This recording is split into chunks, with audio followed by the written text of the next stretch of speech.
नमस्कार मेरे सभी फौजी भाइयों, आप सभी का दिल की गहराइयों से एक बार फिर स्वागत करता हूं आपके अपने ऑनलाइन प्लेटफॉर्म पार्थ एकेडमी में। दोस्तों, उम्मीद करता हूं सभी बहुत स्वस्थ और मस्त होंगे और सभी अपनी पढ़ाई में काफी व्यस्त भी होंगे। दोस्तों, आज साइंस से जुड़े हुए 15 क्वेश्चन लेकर मैं फिर आ चुका हूं आपके बीच। तो आप जल्दी से जुड़ जाइए मेरे साथ बिना देर किए, क्योंकि आज इस श्रृंखला का पार्ट मैं पढ़ाऊंगा प्रैक्टिस सेट 14 पार्ट। दोस्तों, अभी तक 13 श्रृंखला हम लोग कंप्लीट कर चुके हैं और इस श्रृंखला में सभी प्रश्न वेरी वेरी इंपॉर्टेंट है जो एग्जाम में आएंगे। इनके कॉन्सेप्ट और इन क्वेश्चंस को आप लोग अपने नोट्स में भी लिख रहे होंगे, इतनी मैं उम्मीद करता हूं। दोस्तों, नोट्स बना लीजिएगा। हर बार हर दिन में एक ही बात का जिक्र करता हूं कि आपका नोट्स बने रहना बहुत जरूरी है, क्योंकि अगर नोट्स बना लिए तो मेरे हिसाब से आपकी आधी समस्याएं खत्म हो जाएगी नोट्स बनाते चले। तो आज हम लोग पढ़ेंगे प्रैक्टिस सेट 14। तो शुरू कर लेते हैं आज का सेशन। शुरू करने के पहले अगर आप इस वीडियो को पहली बार देख रहे हैं तो आप एक के बाद एक इन सभी वीडियो को देख लें ताकि आपको एग्जाम में इसका पूरा फायदा मिल सके। दोस्तों, दूसरी बात, आपको ये वीडियो शेयर करना है अपने दोस्तों के साथ। ये बैच पूर्णतः निःशुल्क है सभी विद्यार्थियों के लिए। तो इस बार सपना है वर्दी पाने का, तो ये सपना हमारा पूरा होगा दोस्तों इस बार। तो चलिए शुरू कर लेते हैं, सेशन की शुरुआत कर लेते हैं। कॉपी और पेन लेकर मेरे साथ बैठ जाइएगा और देखते हैं आज के 15 क्वेश्चन क्या होने वाले हैं। दोस्तों, क्वेश्चंस के कॉन्सेप्ट को समझना है मेरे साथ आप लोगों को और आगे बढ़ना है। चलिए, आज का पहला प्रश्न है, जल्दी से शेयर कीजिए वीडियो को। पहला प्रश्न शुरू करते हैं हम लोग इसी के साथ। धमाकेदार ये क्लास होने वाली है आज की। समझते हैं नए कॉन्सेप्ट को। पहला प्रश्न है आपके लिए कि ऊर्जा का एसआई पद्धति में मात्रक क्या होने वाला है, ये बताना है। ऊर्जा का एसआई पद्धति में मात्रक क्या है? ऑप्शन है न्यूटन, जूल, पास्कल या इनमें से कोई नहीं। देखिए, एसआई पद्धति को लेकर काफी ज्यादा क्वेश्चन एग्जाम में आते हैं।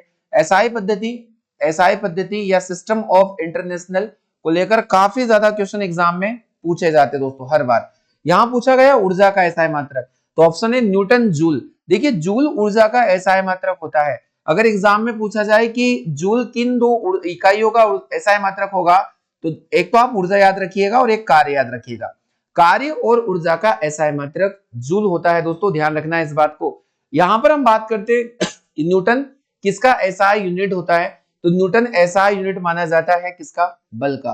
तो बल का एसआई मात्रक क्या हो जाएगा? न्यूटन। ये भी एग्जाम में पूछा जाने वाला प्रश्न है। वही एक very important question option number C में है कि पास्कल किसका एसआई मात्रक है, तो दाब का एसआई मात्रक क्या होता है? पास्कल होता है। तो एसआई पद्धतियों से कई सारे क्वेश्चन एग्जाम में पूछे जाते हैं आपके सामने। दाब का एसआई मात्रक पास्कल, ऊर्जा और कार्य का एसआई मात्रक क्या हो जाएगा? जूल। वही बल का एसआई मात्रक न्यूटन हो जाता है। अगर आपसे एग्जाम में पूछा जाता है शक्ति का एसआई मात्रक क्या है, तो शक्ति का एसआई मात्रक होता है दोस्तों वॉट। अगर आपसे पूछा जाता है, ये टॉप लेवल के क्वेश्चन है जो एग्जाम में आते हैं, विभव या पोटेंशियल का एसआई यूनिट क्या हो जाएगा, तो विभव एसआई मात्रक हो जाएगा वोल्ट। वही विभवांतर का क्या हो जाएगा, तो विभवांतर या पोटेंशियल डिफरेंस का एसआई मात्रक हो जाएगा दोस्तों, ध्यान रखना है, यहां भी हो जाएगा वोल्ट। विद्युत धारा का एसआई मात्रक क्या है? इलेक्ट्रिसिटी। विद्युत धारा का एसआई मात्रक हो जाता है एम्पियर। क्या हो जाएगा? एम्पियर। तो इतने सारे क्वेश्चंस, और इसमें हम लोगों ने एक प्रश्न में इतने सारे क्वेश्चंस को देखा है। एक्स्ट्रा कॉन्सेप्ट हम लोग पढ़ रहे हैं दोस्तों, इसी का फायदा आपको एग्जाम में होगा। पहले प्रश्न के लिए सही जवाब हो जाएगा option number B, Newton exam में आया है और आपसे पास्कल भी पूछा जा चुका है। बढ़ते हैं क्वेश्चन नंबर 2 की ओर। गति का कौन सा नियम जड़त्व का नियम कहलाता है? दोस्तों, हर बार आने वाला प्रश्न है। चलिए, तो गति के नियम आप लोगों ने पढ़े हैं और इन्हें हमने ऑफलाइन बेसिस में बहुत अच्छे से कवर किया है दोस्तों। अगर आप हमारी ऑफलाइन बैच ज्वाइन करना चाहते तो अभी एडमिशन ओपन है, मात्र 8 दिन से इसके बाद एडमिशन क्लोज हो जाएंगे दोस्तों। टारगेट कर लीजिएगा अपने एग्जाम्स को। प्रश्न है हमारा, गति का कौन सा नियम जड़त्व का नियम कहलाता है? आपके सामने ऑप्शन है प्रथम नियम, द्वितीय नियम, तृतीय नियम या चतुर्थ नियम।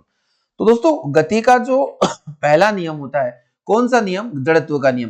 तो गति के पहले नियम का नाम ही यहाँ पर होने वाला है जड़त्व का नियम, लॉ ऑफ इनर्शिया। पहले नियम को जड़त्व का नियम भी कहते हैं और पहले ही नियम को हम लोग गैलीलियो का नियम भी कहते हैं। गैलीलियो का नियम किसे कहा जाता है?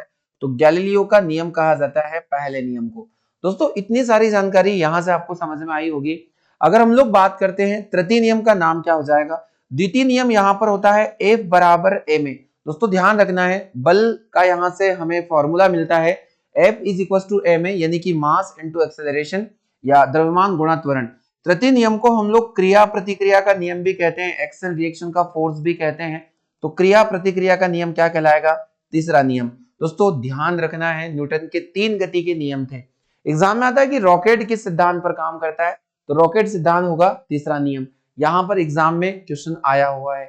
और प्रथम नियम आप लोगों ने पढ़ा है जड़त्व का नियम या लॉ ऑफ इनर्शिया, इसको हम लोग बोल सकते हैं। पहला प्रश्न क्वेश्चन नंबर 2 के लिए सही जवाब हो जाएगा हमारे लिए फर्स्ट। चलिए नोट्स आप बना रहे हैं और अच्छे से लिखते चलें। अगर आप थोड़ा सा स्लो लिख रहे हैं तो आप वीडियो को पॉज करके देखें और धीरे धीरे इन सारे क्वेश्चंस को आप लोग लिख लें। चलिए क्वेश्चन है, दूरी और समय एक समान अनुपात में होंगे तब होते हैं तो क्या होगा? एग्जाम में आता है कि डिस्टेंस और टाइम का अगर हम लोग रेशियो देखें तो एक फिक्स रेशियो है, एक सिमिलर रेशियो यहाँ पर देके रखा है, तब क्या होगा? एक समान त्वरण होगा यानी कि सिमिलर एक्सेलरेशन होगा, या फिर एक समान गति होगी, वेग में समानता होगी, या असमान गति होगी, या इनमें से कोई नहीं। देखिए यहाँ पर 3 चीजें हमसे पूछी गई है, यानी कि दूरी और समय। आप और हम अच्छे से जानते हैं कि चाल बराबर क्या होता है? चाल बराबर होता है दूरी बटे समय, डिस्टेंस अपॉन टाइम। और दोस्तों ध्यान रखना है, चाल को यहाँ पर वेग से भी इंडिकेट हम लोग करते हैं। तो अगर ये दूरी हमारे पास कांस्टेंट है, यानी कि इनका एक समान अनुपात देके रखा है कि हम लोग इनका इकाई मान के चलते यूनिट एरिया, तो 1 डिस्टेंस और 1 टाइम, तो यहाँ जो चली गई दूरी वो भी क्या रहेगी? समान, यानी कि जो वेग रहेगा वो भी क्या रहेगा? समान रहेगा। तो ऑप्शन नंबर यहाँ पर हो जाएगा एक समान गति। ऑप्शन नंबर बी बिल्कुल सही रहेगा इस प्रश्न के लिए।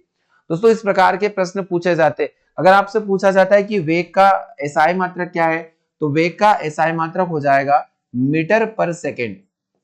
मीटर पर सेकेंड वेग का एसआई मात्रक माना जाता है। दोस्तों एग्जाम में ये प्रश्न आया हुआ है, आपके लिए सही जवाब हो जाएगा ऑप्शन नंबर बी। चलिए क्वेश्चन नंबर 4 की ओर हम लोग मूव करेंगे।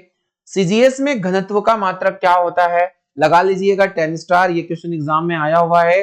डेंसिटी का इकाई आपको बताना है, वो भी सीजीएस। दोस्तों अलग अलग जगह की पद्धति आप लोगों को ध्यान रखना है। एफपीएस पद्धति कहाँ की पद्धति है? तो एफपीएस पद्धति ध्यान रखना है, ये एफपीएस पद्धति ब्रिटिश पद्धति को बोलते हैं। ब्रिटिश पद्धति का एक नाम और भी है एफपीएस पद्धति। इसे किस नाम से जाना जाता है? Food pound second. Food pound second पद्धति किसको कहा जाता है? तो ये कहा जाता है ब्रिटिश पद्धति को, या फिर हम लोग देंगे एफपीएस को। वही अगर हम लोग दूसरी पद्धति को डिस्कस करें तो दोस्तों एक पद्धति आती है सीजीएस पद्धति। सीजीएस पद्धति कहाँ की पद्धति है? तो फ्रांस की पद्धति मानी जाती है। फ्रांस पद्धति मानी जाती है दोस्तों, ये मापन और मात्रक की फ्रांस। यहाँ क्या आ जाएगा? सेंटीमीटर, सेंटीमीटर, यहाँ ग्राम और सेकेंड। सेंटीमीटर ग्राम सेकेंड होता है एफपीएस। दोस्तों ध्यान रखना है। तीसरी पद्धति एमकेएस पद्धति, आपको विशेष तौर पर ध्यान रखना है, इसी को हम लोग मीटरी पद्धति के नाम से जानते हैं। मीटरी पद्धति, मीटरी सिस्टम किसे कहा जाता है? तो एमकेएस को। यहां आ जाएगा हमारा एमकेएस पद्धति मोस्ट इंपोर्टेंट। दोस्तों ध्यान रखना है, तो यहां क्या पूछा जा सकता है कि यहां सी से सेंटीमीटर है, जी से ग्राम है, यहाँ एफपीएस यानी फुट पाउंड सेकेंड है, और यहां जाएगा मीटर किलोग्राम और सेकेंड। तो metre kilogram second, metre kilogram और सेकेंड, तो मीटर किलोग्राम सेकेंड पद्धति होगी हमारी मीटरी पद्धति। और इसी से निर्माण होता है एसआई पद्धति का। एसआई पद्धति का निर्माण किससे हुआ? तो एसआई पद्धति का जो निर्माण है वो निर्माण होता है किससे? एमकेएस से। तो दोस्तों सही जवाब हम देखेंगे तो सीजीएस में सेंटीमीटर, ग्राम और सेकेंड, तो यहाँ घनत्व का मात्रक हो जाएगा सेंटीमीटर क्यूब, यानी cubic centimetre. Option number B इसका सही जवाब होगा। घनत्व डेंसिटी होती है ना, आपको बहुत अच्छे से समझना है इस क्वेश्चन को। तो मास घनत्व का अगर हम फॉर्मूला देखें तो ये होता है mass upon volume. Mass upon volume, घनत्व का फॉर्मूला क्या हो जाता है? तो डेंसिटी का फॉर्मूला हो जाएगा द्रव्यमान बटे में आयतन। Mass upon volume, mass upon volume लिख लेना है आपको अपने नोट्स में। तो क्वेश्चन नंबर 4 के लिए ऑप्शन नंबर बी एकदम सही जवाब होगा। चलिए दोस्तों सही जवाब हम लोगों ने देख लिया है। अगला क्वेश्चन है क्वेश्चन नंबर 5 रहने वाला है। ये यहाँ नंबरिंग थोड़ा मिस्टेक हो जाता है हर बार, तो आप इसको 5 कर लीजिएगा अपने नोट्स में। दोस्तों इमेज को लेकर क्वेश्चन है कि प्रतिबिंब के आकार और वस्तु के आकार के अनुपात को हम लोग क्या कहते हैं? यानी अनुपात को हम लोग बोला गया है कि अगर आपसे फॉर्मूला पूछा जाए तो प्रतिबिंब का आकार और वस्तु के आकार का अनुपात, वस्तु के आकार का अनुपात, प्रतिबिंब का आकार और वस्तु के आकार का अनुपात क्या कहलाता है? तो यहाँ ऑप्शन है आवर्धन, यानी कि इसको हम बोलते हैं मैग्निफिकेशन, यहाँ है फोकस, या फिर यहाँ वक्रता त्रिज्या। तो दोस्तों आपको पता होना चाहिए वक्रता त्रिज्या क्या होती है। वक्रता त्रिज्या यानी कि r बराबर क्या होगा? तो r बराबर हो जाता है 2f, यानी फोकस दूरी का दोगुना। फोकस दूरी का दोगुना क्या हो जाता है? वक्रता त्रिज्या हो जाता है।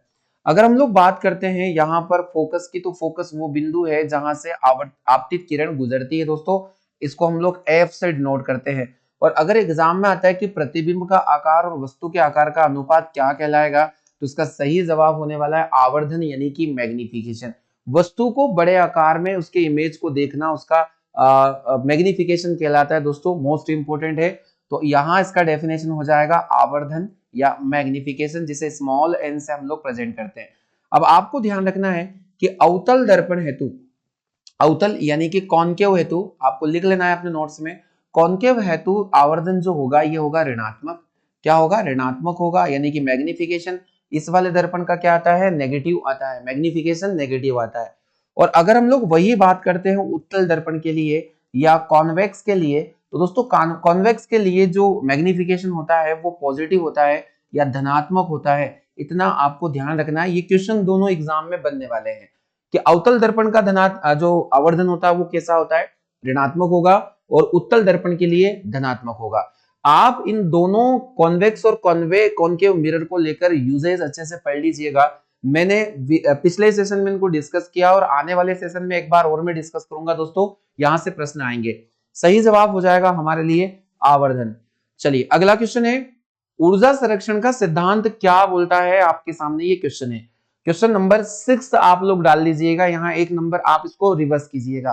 क्वेश्चन नंबर 6 हमारे सामने है कि ऊर्जा संरक्षण का सिद्धांत क्या बोलता है। तो आपने देखा होगा एनर्जी कंजर्वेशन थ्योरी क्या बोलता है दोस्तों। तो यहाँ एक छोटा सा स्टेटमेंट है कि ऊर्जा को हम ना तो बना सकते हैं और ऊर्जा को ना ही हम नष्ट कर सकते हैं। ऊर्जा केवल एक रूप से दूसरे रूप में रूपांतरित होती है। मान लीजिए हमने विद्युत पंखा चलाने के लिए विद्युत ऊर्जा का उपयोग किया, अब विद्युत ऊर्जा यहां पर यांत्रिक ऊर्जा में कन्वर्ट हो जाती है, यानी कि इलेक्ट्रिक एनर्जी कन्वर्ट हो जाएगी मैकेनिकल फॉर्म में। तो यहां हमने क्या किया कि विद्युत पंखे ने विद्युत ऊर्जा को यांत्रिक ऊर्जा में कन्वर्ट किया। वही मान लीजिए इलेक्ट्रिक जो बल्ब होता है या ट्यूबलाइट्स होती है वो क्या करती है?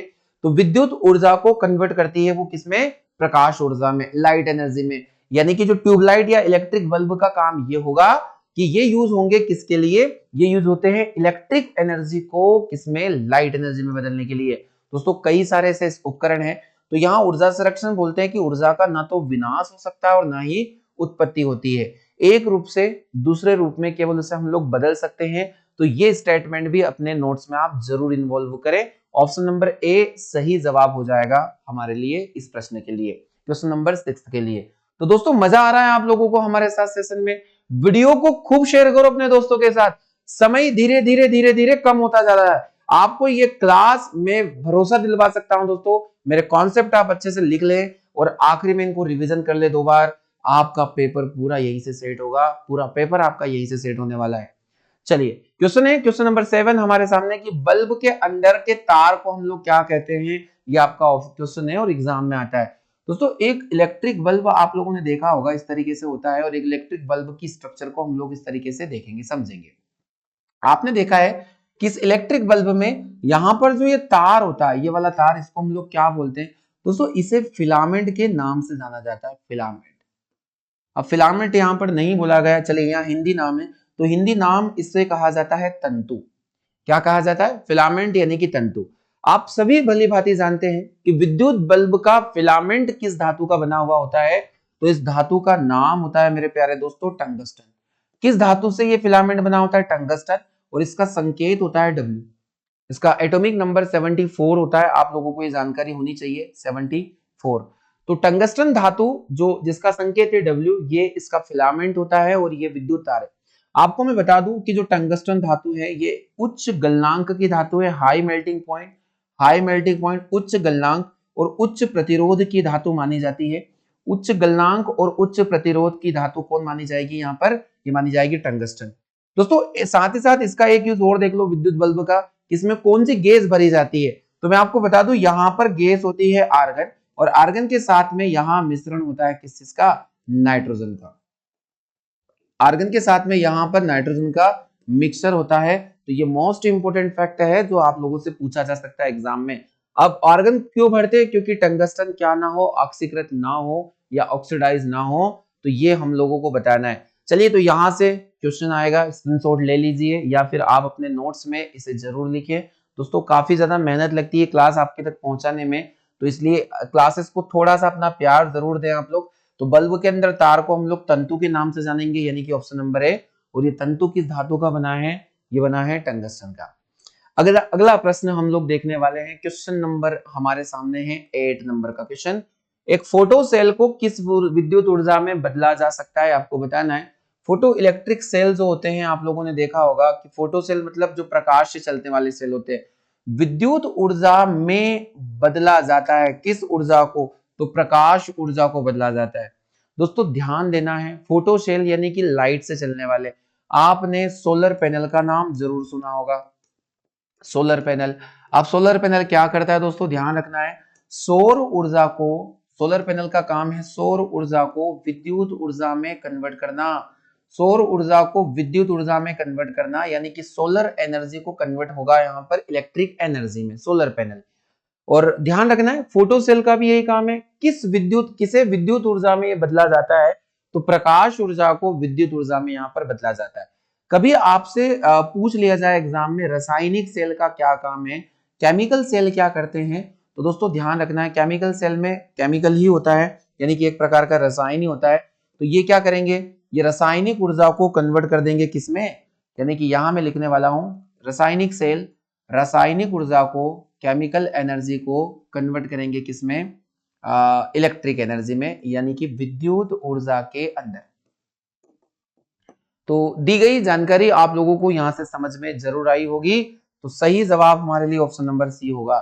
चलिए डायनेमो आप मुझे लिख कर दीजिएगा कि डायनेमो किस ऊर्जा को किस ऊर्जा में कन्वर्ट करता है। आज का ये होमवर्क है, कमेंट बॉक्स में जाकर सभी को जवाब देना है, सभी को जवाब देना है, कोई एक बच्चा नहीं बल्कि सभी इसका जवाब मुझे देंगे। क्वेश्चन नंबर 9 आप सभी के सामने है। आग बुझाने में प्रयुक्त गैस कौन है? चलिए दोस्तों, आग तो सब लगाते हैं, पर आग बुझाने की बात कुछ और ही होती है। देखिए हमारे सामने, तो आग बुझाने में प्रयुक्त गैस कौन है? यहाँ पर ऑप्शन है, ये 2 हटा दीजिएगा, यहाँ ऑप्शन देके रखा है O2, CO2 या फिर H2O या फिर H2O2 हाइड्रोजन पेरोक्साइड। 4 ऑप्शन हमारे सामने है यहाँ पर दिए गए। तो आग बुझाने में प्रयुक्त गैस, दोस्तों आप लोग अक्सर देखा है कि जब हम किसी पेट्रोल पंप आदि पर जाते हैं तो आपने रेड कलर की टंकियों को जरूर देखा होगा, जिन्हें हम लोग फायर एक्सटिंग्विश या फिर अग्निशामक यंत्र के नाम से जानते हैं। अग्निशामक यंत्र। अब ये अग्निशामक या फायर एक्सटिंग्विश क्या होते हैं, अग्निशामक यंत्र क्या होते हैं या टंकियां क्या होती है? दोस्तों इसके अंदर भरा होता है NaHCO3। आपने इसका नाम सुना है, इसे हम लोग कहते हैं सोडियम बाइकार्बोनेट। क्या कहते हैं? Sodium bicarbonate. तो सोडियम बाइकार्बोनेट किसे कहेंगे? सोडियम बाइकार्बोनेट कहेंगे हम लोग मीठा सोडा या फिर खाने का सोडा। तो इन टंकियों में खाने का सोडा डाला जाता है। दोस्तों जब यहां से इसका अपघटन होता है तो यहां से गैस बनती है CO2। CO2 गैस एक भारी गैस होती है, और दोस्तों ध्यान रखना है एक भारी गैस है और ये आग बुझाने में सहायक गैस मानी जाती है। आग जो बुझती है वो इसी से बुझती है। आग बुझाने में सहायक गैस किसको कहेंगे? तो आग बुझाने में सहायक गैस हम लोग CO2 को ही कहेंगे। सही जवाब हो जाएगा option number B, carbon dioxide आग बुझाने में। देखो जहां आग लगती है, जब वहां पर फायर एक्सटिंग्विश से फायर किया जाता है, तो जो आपने देखा होगा सफेद गैस निकलती है, एक व्हाइट कलर का गैस निकलता है सफेद धुएं के रूप में। दोस्तों ध्यान रखना उसमें कार्बन डाइऑक्साइड है। कार्बन डाइऑक्साइड गैस क्या करती है? जो ज्वलनशील पदार्थ होता है उसके आसपास एक आवरण बना लेती है, और ये आवरण इतना मजबूत होता है कि वहां से ऑक्सीजन का संपर्क टूट जाता है और आग आसानी से बुझ जाती है। अगर ऑक्सीजन की कमी होगी तो आग स्वतः ही बुझ जाएगी। दोस्तों ध्यान रखना कोई भी पदार्थ बिना ऑक्सीजन के नहीं जल सकता। सही जवाब हो जाएगा कार्बन डाइऑक्साइड गैस। किससे बनी मैंने वो भी बता दिया, सोडियम बाइकार्बोनेट होता है उन टंकियों में। क्वेश्चन नंबर 10 है, ऑक्सीजन की खोज किसके द्वारा की गई है? सभी गैसों की खोजकर्ता के लिए भी एक क्वेश्चन यहाँ से आएगा। तो दोस्तों ध्यान रखना है ऑक्सीजन की खोज के लिए तो वन लाइन फैक्ट है, ऑप्शन है जे थॉमसन, जोसेफ प्रिस्टले, रॉन्टिजन या रदरफोर्ड। चलिए सभी के बारे में एक एक करके डिस्कस करते हैं। तो जे थॉमसन ने आपको पता है इलेक्ट्रॉन की खोज की थी। आपके एग्जाम में यहां से एक प्रश्न आएगा, इलेक्ट्रॉन की खोज किसके द्वारा की गई है? तो जे थॉमसन के द्वारा इलेक्ट्रॉन की खोज की गई है। अगला आ रहा है जोसेफ प्रिस्टले। दोस्तों ध्यान रखना है ऑक्सीजन की खोज जो हमारा क्वेश्चन है उसका आंसर रहेगा। ऑक्सीजन की खोज के लिए कौन जाने जाते हैं? तो ऑक्सीजन की खोज के लिए जोसेफ प्रिस्टले जाने जाते हैं। रोंटिजन की अगर हम बात करें तो एक्सरे की खोज रोंटिजन के द्वारा की गई थी। एक्स किरणें या एक्सरे की खोज किसके द्वारा की गई थी? रोंटिजन के द्वारा। वही अगर रदरफोर्ड की बात करें तो रदरफोर्ड ने नाइट्रोजन की खोज की है, नाइट्रोजन की खोज की है, ध्यान रखना है नाइट्रोजन गैस की खोज की है। और एक साथ और भी याद रखना है परमाणु के नाभिक की खोज भी इनके द्वारा की गई है। तो नाभिक की खोज भी किसके द्वारा की गई है? रदरफोर्ड के द्वारा। तो दोस्तों उम्मीद है आपको ये सारे प्रश्न समझ में आए होंगे। तो मैंने यहाँ चारों के बारे में आपको बहुत अच्छे से कॉन्सेप्ट क्लियर किया है। इनसे जुड़े हुए प्रश्न दोस्तों देखिए यहां से ये चीजें ही आपको एग्जाम में काम आएगी। हम लोग यहाँ पर चारों ऑप्शनों को जो डिस्कस कर रहे हैं ना, ये एग्जाम में आपको काम आएगा, इसलिए ध्यान रखना है। सही जवाब यहाँ पर जोसेफ प्रिस्टल है। चलिए क्वेश्चन नंबर 11 आप सभी के लिए है। क्वेश्चन नंबर 11 क्या बोल रहा है कि सीएनजी का पूरा नाम क्या होगा?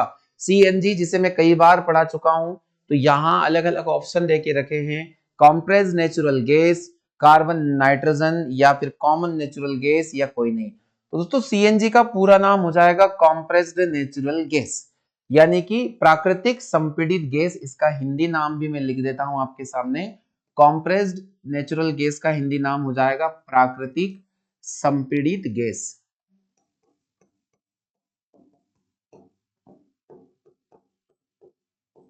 प्राकृतिक संपीड़ित गैस। दोस्तों इसका मुख्य संगठक गैस कौन सी है? इसमें क्या पाया जाता है? तो इसका मुख्य संगठक गैस मानी जाएगी मीथेन। क्या मानी जाएगी? मीथेन। मीथेन जिसे हम लोग CH4 के नाम से भी जानते हैं। दोस्तों ध्यान रखना है इस बात का, काफी महत्वपूर्ण क्वेश्चन है। ऑप्शन नंबर ए यहाँ पर सही जवाब होगा। तो बायोगैस, गोबर गैस, और हमने देखा है कि इन सभी में मुख्य रूप से मीथेन पाई जाती है जिसे मार्स गैस के नाम से भी जानते हैं। विद्युत ऊर्जा को यांत्रिक ऊर्जा में बदलने वाला यंत्र क्या है? क्वेश्चन नंबर 12 आप सभी के सामने है। तो विद्युत ऊर्जा यानी कि इलेक्ट्रिक एनर्जी को मैकेनिकल एनर्जी में, इलेक्ट्रिक टू मैकेनिकल। दोस्तों जनरेटर क्या करता है? तो जनरेटर की अगर हम बात करें तो यहां जनरेटर करेगा यांत्रिक ऊर्जा को विद्युत ऊर्जा में, यांत्रिक को विद्युत ऊर्जा के अंदर कन्वर्ट करेगा। विद्युत घंटी, यहां अगर हम लोग विद्युत घंटी की बात करें तो इलेक्ट्रिक एनर्जी यानी विद्युत ऊर्जा को ध्वनि ऊर्जा में कन्वर्ट करने का काम करती है, ध्वनि ऊर्जा। और आपने देखा होगा आजकल जो इलेक्ट्रिक बेल आ रही है मंदिरों में होती है ना, इलेक्ट्रिक घंटी आती है, तो उनमें तो अगर आप देखोगे तो विद्युत ऊर्जा, एक मोटर होती है, विद्युत ऊर्जा यांत्रिक ऊर्जा में कन्वर्ट हो रही है। अगर हम गिटार की बात करें तो यांत्रिक ऊर्जा को ध्वनि ऊर्जा में बदला जाता है, यांत्रिक ऊर्जा ध्वनि ऊर्जा में कन्वर्ट हो जाती है। ये लिखते रहना है दोस्तों, इतने सारे नाम आपको पढ़ना पड़ेंगे, एग्जाम्स हैं, कुछ भी पूछा जा सकता है, तो आप अच्छे से पढ़ लीजिएगा। और इलेक्ट्रिक मोटर की बात करें तो इलेक्ट्रिक मोटर क्या करती है? दोस्तों ध्यान रखना है विद्युत ऊर्जा यहां बदल रही है किसमें? यांत्रिक ऊर्जा में। और शायद हमारा प्रश्न भी यही है कि विद्युत ऊर्जा इलेक्ट्रिक एनर्जी को मैकेनिकल एनर्जी में कौन बदल रहा है? ऑप्शन नंबर डी हमारे लिए एकदम सही जवाब रहेगा और सटीक जवाब रहेगा। तो ऑप्शन नंबर डी, विद्युत मोटर विद्युत ऊर्जा को यांत्रिक ऊर्जा में बदलने वाला यंत्र। क्वेश्चन नंबर 14 डॉपलर, यानी हमारे लिए क्वेश्चन नंबर 13 होगा। एक एक जवाब आपको यहां पर रखना है, एक क्वेश्चन आप बैक चले जाइएगा। डॉपलर प्रभाव का संबंध इनमें से क्या है? दोस्तों थ्योरी क्लासेस में मैंने बहुत अच्छे से डॉपलर इफेक्ट समझाया है। जिसने ध्वनि वाला पूरा टॉपिक पढ़ा है फिजिक्स में, उसे डॉपलर इफेक्ट जरूर समझ में आया होगा। तो ये इसका जो संबंध रहता है ध्वनि में, अब मैं आपको बता दूं ध्वनि में किससे, तो ध्वनि में आवृत्ति से संबंधित ये घटना है, आपने इसे सुना होगा, आवृत्ति से संबंधित। इसमें क्या बदलता है? तो इसमें ध्वनि का पीच बदलता है या ध्वनि का तारत्व बदलता है। तारत्व या जिसे इंग्लिश में हम लोग पीच कहते हैं। दोस्तों कई बार आपने देखा है कि जब आप सड़क पर खड़े रहते हैं और एक एम्बुलेंस है जो सायरन बजाते हुए आपकी तरफ तेजी से आ रही है, तो जब आपकी तरफ वो आती है तो आप उसे देख पा रहे हैं और उस वक्त आपको उसके सायरन की जो साउंड है वो सुनाई दे रहा है। जब वो तेजी से आपको क्रॉस होते हुए निकलेगी, उसके बाद जब उसका सायरन होगा, उसका ध्वनि आपको थोड़ा सा परिवर्तित महसूस होगा और इसी को हम कहते हैं डॉपलर प्रभाव। इसमें आवृत्ति चेंज होती है ध्वनि की और आवृत्ति में बदलाव होने की वजह से ये सब चीजें होती है। दोस्तों ध्यान रखना है पिच। पिच क्या है गुण? तो ध्यान रखना, ध्वनि का मोटी या पतली सुनाई देना। ध्वनि का मोटा या पतली सुनाई देना। तो ध्वनि मोटी है या पतली है ये आपको समझ में आ जाए, ये है पिच का मामला। दोस्तों आप लोग ये समझिए कि महिलाओं की जो ध्वनि होती है काफी पतली होती है, क्योंकि उनकी आवाज का जो पिच होता है, तारतम्य होता है, वो काफी ज्यादा होता है। और पुरुषों में जैसे आवाज का भारीपन होता है, तो ये इसका प्रमुख कारण होता है कि उनकी जो आवाज का पीच है, ध्वनि का पीच है, तारतम्य है, वो बहुत ही क्या है, कम है। तो जिसका फ्रीक्वेंसी बढ़ा हुआ है उसका पीच बढ़ा हुआ है, जिसका फ्रीक्वेंसी कम है उसका पीच भी क्या है, कम है। ध्यान रखना है ऑप्शन नंबर सी। डॉपलर प्रभाव का संबंध किससे होगा? तो ऑप्शन नंबर हो जाएगा सी, ध्वनि से। चलिए क्वेश्चन नंबर 14 हमारे सामने, एक लाजवाब क्वेश्चन और काफी ज्यादा प्रॉब्लमेटिक क्वेश्चन भी है। 1 AMU में कितने किलोग्राम होता है ये आपको बताना है। 1 AMU है क्या चीज? तो दोस्तों ध्यान रखना है, इसे AMU का फुल फॉर्म क्या होता है? अगर हम इसे आप स्मॉल लेटर में लिखिएगा, इसका पूरा नाम होता है atomic mass unit. Atomic mass unit होता है, atomic mass unit. Most important question है दोस्तों। तो 1 AMU बराबर क्या होगा? तो 1 AMU में डायरेक्ट आपको यूनिट लिख देता हूं, आपको फिर ऑप्शन मैच करना है। 1.6726 इंटू 10⁻⁻27 kg है ना। ध्यान रखना है ये यूनिट है आपके सामने कि दोस्तों यहां पर क्या करना है कि 1.6726, अब आपको यहां मैच करना है। -27 एक ही ऑप्शन मुझे दिखाई दे रहा है, 1.67 ही दिया है, यहाँ पर 26 नहीं दिया है। सही जवाब हो जाएगा ऑप्शन नंबर ए। दोस्तों प्रोटॉन का मास अगर आपको पता है तो वो आपको पता होना चाहिए कि एक इलेक्ट्रॉन में मास कितना होता है, एक इलेक्ट्रॉन का द्रव्यमान कितना होता है। तो एक इलेक्ट्रॉन का द्रव्यमान अगर आप लोग देखें तो 9.1095 इंटू 10⁻⁻, कितना हो जाएगा? ये हो जाएगा -28 ग्राम।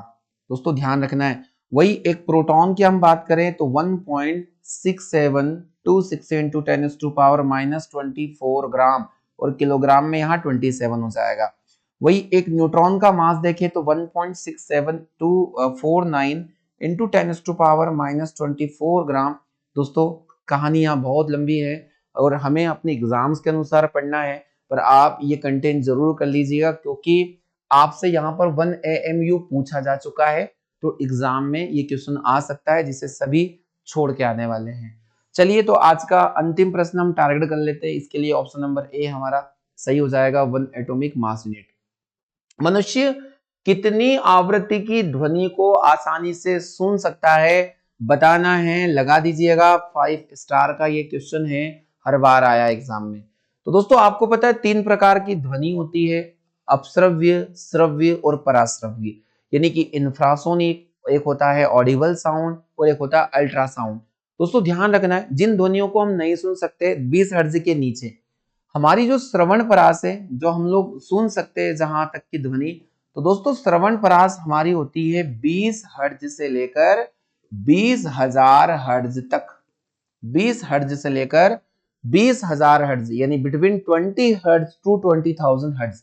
ये यूनिट ऐसे भी आ सकता है 20 हर्ट्ज से लेकर 20 किलो हर्ट्ज के बीच में। दोस्तों आपको बता दूं मैं, 1 kilo hertz is equal to 1000 hertz के इक्वल होता है। जैसे कि 1 किलोग्राम बराबर 1000 ग्राम होता है, उसी तरह।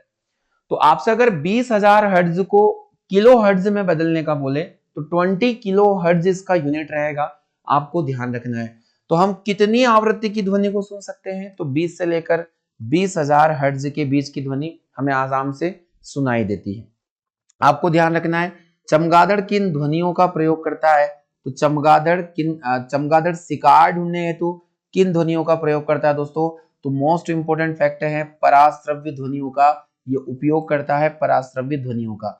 इन्हें हमने ऑफलाइन बैचेस में बहुत अच्छे से समझाया है, यहाँ हम प्रैक्टिस के लिए सेशन देख रहे हैं। तो दोस्तों मोस्ट इंपोर्टेंट क्वेश्चन था आज के 15 क्वेश्चन हमारे द्वारा कंप्लीट किए गए। क्लासेस कैसी लगी कमेंट बॉक्स में जवाब जरूर देना है। एक एक दिन दोस्तों कम हो रहा है आपकी तैयारी से, इसलिए सीरियस होके तैयारी करें। आप अभी कोई भी फंक्शन ज्वाइन ना करें, अटेंड ना करें। सारे जश्न और त्योहार हम मनाएंगे उस दिन, जिस दिन हमारा नाम आएगा फाइनल लिस्ट में। उस दिन त्योहार का वो माहौल हम लोग क्रिएट करेंगे कि लोग देखेंगे और याद करेंगे कि यहां से एक फौजी निकला है। तो दोस्तों उस दिन का इंतजार है मुझे, जल्दी से जल्दी आप अपनी तैयारी पूर्ण कीजिए। और एग्जाम बिल्कुल आने वाला है, तो एकदम सीरियस होकर, अभी सोना कम है और आपको अपनी भौतिक सुख सुविधाओं पर भी कंट्रोल रखना है। दोस्तों इतनी बातें आज हमने की है, तो आज के 15 क्वेश्चन कैसे लगे आप मुझे कमेंट बॉक्स में जरूर बताएं। मिलते हैं हम लोग कल के सेशन में, तब तक अपना ख्याल रखें, अच्छे से अपनी तैयारी करें।